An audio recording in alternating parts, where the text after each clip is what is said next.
अस्सलाम वालेकुम। Soft touch में खुश आमदीद। कंपनी मास्टर फाइल का ये सेकंड पार्ट है। इस पर हम सेल टैक्स वगैरह और विल होल्डिंग टैक्स पर बात करेंगे। सबसे पहले विल होल्डिंग टैक्स देख लेते हैं। आज की डेट में 23/6/2023 में ये वीडियो बन रही है, तो मौजूदा जो गवर्नमेंट की तरफ से टैक्स लागू है, तो advance withholding tax distributor manufacture से जब परचेज़ करता है, उनके पास जो डिस्ट्रीब्यूशन होती है, तो फाइलर पर 0.1% है और नॉन फाइलर पर 0.2% है। इसी तरीके से जब डिस्ट्रीब्यूटर रिटेलर या होलसेलर को सेल करता है, तो उस सूरत में फाइलर पर 0.5% टैक्स चार्ज होता है और नॉन फाइलर पर 1% चार्ज होता है। अब सॉफ्टवेयर में देखते हैं कि कंपनी मास्टर फाइल में इसकी सेटिंग कैसे की जाती है। सॉफ्टवेयर ओपन कर लेते हैं।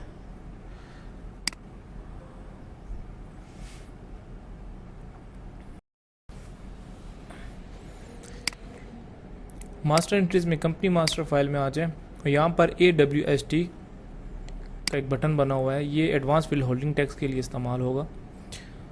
तो यहाँ पर क्लिक करें तो आपको तमाम कंपनी की लिस्ट दे देते हैं यहाँ पर। अब जैसे हमने एबर्ट फार्मा इंटर किया था, तो Abbott pharma sale advance withholding tax gross amount से अगर बिल में जमा करता है तो आप ग्रास पर क्लिक कर दें, और अगर नेट अमाउंट पर बिल में प्लस करता है तो नेट अमाउंट पर क्लिक कर दें, और जो sale withholding tax bill में जमा हो रहा है आप वहाँ पर लिख दें। ये डिपेंड करता है कि आप डायरेक्ट मैन्युफैक्चर से परचेज़ कर रहे हैं। अगर आप डिस्ट्रीब्यूटर, आपके पास डिस्ट्रीब्यूशन है, तो 0.1% लग जाएगा फाइलर के लिए। नॉन फाइलर तो 0.2% है। अगर आप किसी डिस्ट्रीब्यूटर से परचेज़ करते हैं तो उस सूरत में भी आप फाइलर हैं तो 0.5% लग जाएगा, और नॉन फाइलर है तो 1% लग जाएगा। तो ये विल होल्डिंग टैक्स की सेटिंग है। इसके बाद फिर सेल टैक्स की बात करते हैं। ये टोटल बिल पर लगता है, इसका प्रोडक्ट के साथ कोई काम नहीं है बिल होल्डिंग टैक्स का। टोटल बिल जो बनेगा उस पर लग जाएगा। हाँ, उसमें ये सेटिंग है कि अगर कोई प्रोडक्ट एग्जेम्प्टेड है या कोई कस्टमर एग्जेम्प्टेड है, तो आप जैसे हॉस्पिटल्स या कोई ऐसा एरिया जो एग्जेम्प्टेड है वहाँ पर विल होल्डिंग टैक्स नहीं लग रहा, तो आप उसको फिर कस्टमर के साथ या आइटम के साथ उसकी सेटिंग कर सकते हैं। लेकिन आपने यहाँ पर परचेज़ करते वक्त अपनी सेल टैक्स लाजमी डालना है। ये हो गया विल होल्डिंग टैक्स। फिर इसके बाद आ जाते हैं सेल टैक्स की तरफ। सेल टैक्स दो किस्म के हैं। पहले 18% सेल टैक्स, उस पर बात करते हैं। ये आज की डेट में, अब ये वीडियो बन रही है तो इस वक्त जो सेल टैक्स मौजूद है 18% है। 2-3 महीने पहले ये 17% था, फिर गवर्नमेंट ने इसको 18% कर दिया है। फ्यूचर में अगर गवर्नमेंट इसको बढ़ा देती है या कम कर देती है तो इसको इजीली चेंज कर सकते हैं। ये लगता है प्रोडक्ट के, हर प्रोडक्ट पर जो सेल टैक्स वाला प्रोडक्ट है उन्हीं पर लगेगा। लेकिन इसके साथ कंपनी की भी सेटिंग करनी पड़ती है कि कंपनी आपको ग्रॉस अमाउंट से दे रहा है या नेट अमाउंट से।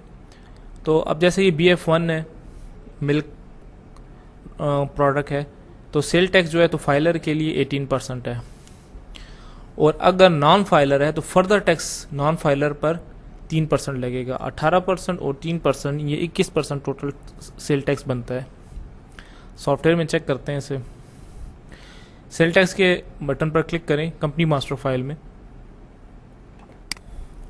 तो सिर्फ आपको बताना पड़ेगा सॉफ्टवेयर को कि जिस कंपनी से आप परचेज़ कर रहे हैं, अगर उसके पास सेल टैक्स 18% के कोई प्रोडक्ट्स हैं तो वो ग्रास अमाउंट से आपको सेल टैक्स जमा कर रहा है या नेट अमाउंट पर जमा कर रहा है। सिर्फ इतनी सेटिंग आपको करनी पड़ेगी। तो बाकी जो प्रोडक्ट वाइज इंटर करना है तो वो तो फिर प्रोडक्ट की जब वीडियो बनेगी तो उस वक्त बता देंगे। ये प्रोडक्ट वाइज इंटर होगा। बिल होल्डिंग टैक्स की जो हमने बात की थी वो बिल पर जमा होता है। तो ये हो गया सेल टैक्स। अब बात करते हैं 1% सेल टैक्स की। ये भी सेल टैक्स है 1%, जो आप कंपनी से परचेज कर रहे हैं तो 1% परचेज के टाइम पर बिल में जमा होता है। डिस्ट्रीब्यूटर ये अपने कस्टमर से चार्ज नहीं कर सकता, अभी तक तो यही रूल है। तो मैन्युफैक्चर जो है तो अपने डिस्ट्रीब्यूटर से चार्ज कर रहा है ये, तो ये 1% सेल टैक्स है। इसके लिए आप कंपनी मास्टर फाइल में आ जाएं और यहाँ पर GST 1% में है, इस पर क्लिक करें। वही तरीके कार है जैसे और सेल टैक्स की डिटेल थी, यहाँ बाकायदा सेक्शन लिख लें। फिर ग्रास अमाउंट पर जमा हो रहा है या नेट अमाउंट पर जमा हो रहा है, इन दोनों में से एक को सेलेक्ट कर लें और 1% टैक्स जमा हो रहा है 1% लिख दें।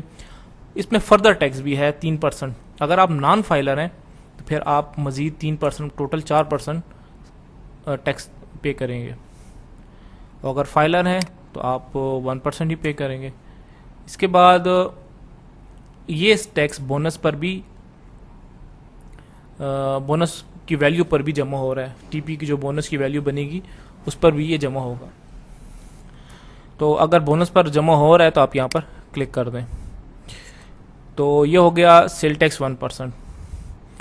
तो हमने 3 किस्म के टैक्स की बात की, ये है advance withholding tax, sale tax 18% और 3% की, और फिर सेल टैक्स GST 1% की।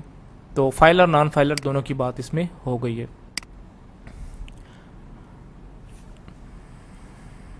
इसी वीडियो में SAS IMS को भी कवर कर लेते हैं। हमारा जो पुराना वर्जन है मेडिकेयर का, क्योंकि अब ये मेडिकेयर नहीं है, इसका नाम चेंज हो गया है, सॉफ्ट टच ERP है। तो इसमें पुराने वर्जन में आपको SAS फाइल बनाते वक्त या IMS फाइल बनाते वक्त आपको कोड इंटर करना पड़ता है हर फाइल के साथ, हर मरतबा डेली भेजते हैं तो डेली आपको कोड इंटर करना पड़ेगा। तो उसका सोल्यूशन ये है कि अभी ERP में इसका कोड के लिए हमने एक अलग कॉलम बना दिया। अब जैसे एबर्ट फार्मा हमने इंटर किया था, तो आप डिस्ट्रीब्यूशन कोड जो आपको कंपनी प्रोवाइड करती है, आप अपना कोड यहाँ लिख सकते हैं। SAS के लिए अगर IMS का कोई डेटा जा रहा है तो आप उसके लिए भी अपना कोड यहाँ लिख सकते हैं। इसके अलावा अदर कोई ऐसी फाइल हो जो कंपनी अपनी आपसे मांगती है और डिस्ट्रीब्यूशन कोड प्रोवाइड करती है आपको, तो आप वो यहाँ पे लिख सकते हैं।